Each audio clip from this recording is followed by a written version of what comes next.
रामकृष्ण हरी मी श्रावणी संत तुकाराम महाराज विद्यालय व junior college डोरलेवाडीची विद्यार्थिनी. अभंग विचार मालेतील 47वा अभंग. संत संगतीनं करावा वास एखादे गुण दोष अंगा येती, मग तया दोषा नाही परिहार होय उपहार सुकृतांचा.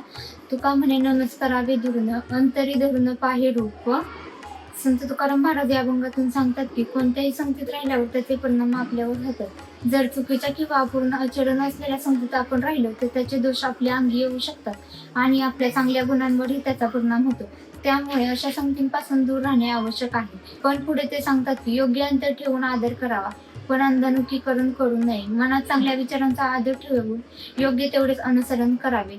या अभंगातून विद्यार्थ्यांना असा बोध होतो की कोणाचीही संगत निवडताना सावध राहणे खूप महत्त्वाचे आहे. चुकीच्या सवयी असलेल्या मित्रांच्या संगतीत राहिल्यास वर्तन, अभ्यास आणि विचारांवर वाईट परिणाम होतो.